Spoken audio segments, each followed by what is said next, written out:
गुलाम नबी आज़ाद साहब का रेजिग्नेशन और उनके कुछ आखिरी स्टेटमेंट्स पढ़ रहा था। तो मुझे कुछ रियलाइज़ हुआ जो मैं आप लोगों के साथ साझा करना चाहता हूँ। वो यह कि गुलाम नबी आज़ाद साहब जो लगभग 4 दशक यानी 40 साल उस कांग्रेस पार्टी में उन्होंने दिया, उसके साथ काम किया, और जब आखिर में विदाई लिए तो इस तरीके के नेगेटिव एंड नोट के साथ, तो ये कहीं ना कहीं पूरे मुल्क में एक नेगेटिव मैसेज सर्कुलेट करता है। और साथ ही साथ हम सबको ये संकेत भी देता है कि हम इस चीज़ को रियलाइज़ करें, हम इस चीज़ को एक्सेप्ट करें कि इंडियन डेमोक्रेसी के अंदर में आज के तारीख में जो अपोजिशन है, अपोजिशन पार्टी है, वो अब किसी काम की नहीं रह गई है। और दूसरी चीज़ यह कि उन तमाम माइनॉरिटी सेक्शन के हमारे लीडर्स हो गए या सो कॉल्ड इंटेलेक्चुअल्स हो गए, या आप कह लें कि जिनका इन्फ्लुएंस थोड़ा जो है, मैं कहता हूँ कम्युनिटी के ऊपर है, लाइक जो भी हमारे मौलवीज़ और उलेमाज़ हैं, उन सब को मैं यह आग्रह करना चाहूँगा कि आप इस पॉलिटिकल पार्टी जिसका मैं आपके साथ नाम लेना चाहूँगा कि कांग्रेस, इसका दामन पकड़ के, और आप यदि चाहोगे कि कौम की एम्पावरमेंट हो जाए या कौम प्रॉस्पेरिटी की तरफ आगे बढ़े, तो यह जो है बड़ा ही धोखा देने वाली बात है, बड़ा ही अंधविश्वास वाली बात है।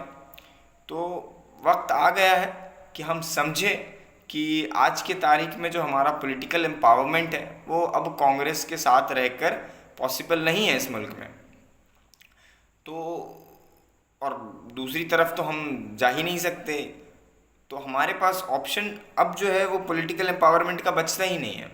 अब हमारे पास केवल एक ही ऑप्शन है कि हम अपनी जो यूथ है, चाहे वो लड़का हो चाहे वो लड़की हो, जो स्टेज में है, लाइक 10 साल 12 साल से लेकर के तकरीबन 25 साल 28 साल, उसके एजुकेशन पर, उसके तालीम पर ज़्यादा से ज़्यादा तवज्जो दें। यह ध्यान रखे कि हमारे जो नौजवान हैं वो किसी गलत चीज़ों में ना पड़ जाए। जैसे आजकल बहुत कॉमन हो चुका है नशा और तमाम तरह की बुराइयां मुआशरे के अंदर में फैल चुकी है। तो हम एज एन इंटेलेक्चुअल, हम एज एन उलेमा, या हम एज अ मौलवी, या हम एज अ मुस्लिम लीडर ये इंश्योर करें कि हमारी जो यूथ है वो इन तरह की नशों से दूर रहे और जो है अपने तालीम पर एम्फसिस करे, बेहतर से बेहतर उनको शिक्षा प्रोवाइड करे। जो मार्जिनलाइज्ड है, जो थोड़े गरीब तबके से आते हैं, हम कोशिश करें कि उनको जो है कि फाइनेंशियली हेल्प करके, फाइनेंशियली हेल्प आउट करके उनको बेहतर शिक्षा दिलवाएं, और उनको उन जो है कि आधिकारिक पोस्टों पर भेजे जहाँ पर जाकर के वो इंसाफ की बात कर सके, जहाँ पर वो दोबारा जो ये इंसाफ इस मुल्क के अंदर में मरता जा रहा है, ख़त्म होता जा रहा है, उसको दोबारा जो है कि रिवाइव करे। और दूसरी चीज़ ये कि अपने यूथ को जो है संविधान को पढ़ना सिखाएं, बहुत इम्पॉर्टेंट है। जितना इम्पॉर्टेंट आज की तारीख में हमारे लिए कुरान को समझना है, कुरान को पढ़ना है, उतना ही इम्पॉर्टेंट इस मुल्क के अंदर में संविधान को पढ़ना है। आप कॉन्स्टिट्यूशन को पढ़िए, कॉन्स्टिट्यूशन को पढ़ाइए और उसको अमल करवाने का कोशिश कीजिए कि जो संविधान में हमारी चीज़ें लिखी है उसको हमें ग्राउंड पर लेकर के आना है, हकीकत तौर पर लेकर के आना है। आज आप यकीन मानिए, शिक्षा पर कोई बात नहीं करता है, अच्छे स्वास्थ्य व्यवस्था पर कोई बात नहीं करता है। आप जिस किसी भी सोसाइटी में रहते हो, जिस किसी भी मोहल्ले में रहते हो, वहाँ पर आपको एक सरकारी स्कूल मिलेगा, लाल कलर की उसकी एक बिल्डिंग होती है। उस सरकारी स्कूल को आप विज़िट करें, वहाँ जा कर के उसके इंफ्रास्ट्रक्चर को विज़िट करें, वहाँ पे पढ़ने वाले बच्चों से मिले, वहाँ पे पढ़ाने वाले टीचर्स से मिले, आपको समझ में आएगा कि शिक्षा व्यवस्था कितनी चरमराई हुई है। तो साहब, जिनके पास थोड़ा पैसा है, लाइक मिडिल क्लास या फिर अपर मिडिल क्लास, वो तो किसी प्राइवेट संस्थान में जाकर के, किसी निजी संस्थान में अपने बच्चों को पढ़ा लेंगे। पर जो एक मेजर तबका है, जो फाइनेंशियली स्ट्रांग नहीं है, तो वो तो सारे लोग शिक्षा से वंचित हो जाएंगे ना। तो कोशिश हम यह करें कि ठीक है आप प्राइवेट में पढ़ाइए, लेकिन सरकार से सवाल तो पूछिए। आप ही ना सवाल पूछिएगा, वो बेचारा गरीब क्या जानता, उसको तो संविधान पता ही नहीं है कि संविधान में लिखा है कि 14 वर्ष तक एक बच्चे के पूरे पढ़ाई की जिम्मेदारी वो स्टेट की होती है, वो सरकार की होती है। तो उसको पता ही नहीं है, तो आपको पता है। तो आप ये चीज़ पढ़िए और पढ़ने के बाद सवाल पूछिए। सवाल किन से पूछिए?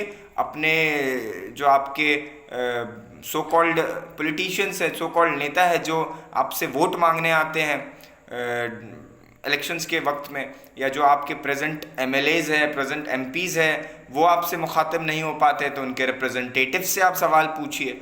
तो सवाल आप जब तक नहीं पूछिएगा तब तक ये लोग काम नहीं करेंगे, क्योंकि ये लोग तो जानते हैं कि आप जो है, जो असल में जो सवाल पूछने वाले लोग हैं वो तो प्राइवेट स्कूल्स में जा कर के बच्चों को पढ़ा रहे हैं। दूसरी चीज़, स्वास्थ्य व्यवस्था। स्वास्थ्य व्यवस्था की भी हालत बहुत चरमराई हुई है। सरकारी अस्पतालों को आप विज़िट कीजिए, वहाँ के हालात देखिए। तो कुल मिलाकर के बात यही है कि आप यदि अपनी एम्पावरमेंट चाहते हैं तो सबसे पहले सवाल पूछना शुरू कीजिए। किसी भी माध्यम से आप सवाल पूछिए। आज सोशल मीडिया का दौर है, ट्विटर का दौर है, फेसबुक का दौर है। आप सवाल पूछिए, सरकार को हैशटैग में डालिए और सवाल पूछिए। सवाल पूछिएगा, सरकार उसका जवाब देगी, और जब काम नहीं की है तो जवाब नहीं दे पाएगी। और जवाब नहीं दे पाएगी तो जब अगला इलेक्शन होगा उस वक्त आपके पास वो ताकत होगी कि आप सरकार को जवाब दें।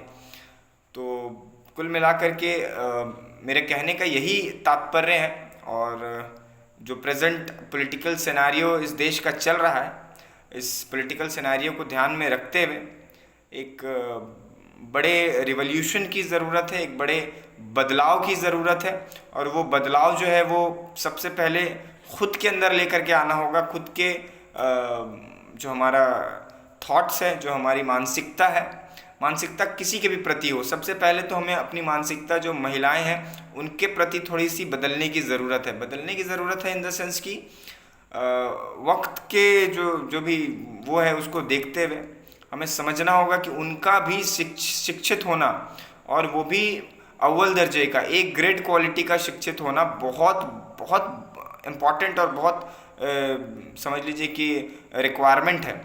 तो यदि वो शिक्षित नहीं होंगी उस लेवल पर, तो सामाजिक बुराइयां जो है, सोशल एविल जो है वो ख़त्म नहीं होगा। सोशल एविल ख़त्म नहीं होगा तो उससे दूसरी तरह की समस्याएं हैं। तो ओवरऑल आप सरकार से सवाल पूछिए, अपने मानसिकता को बदलिए, महिलाओं के प्रति, शिक्षा के प्रति, स्वास्थ्य के प्रति अपने नज़रिए को बदलिए। जय हिंद।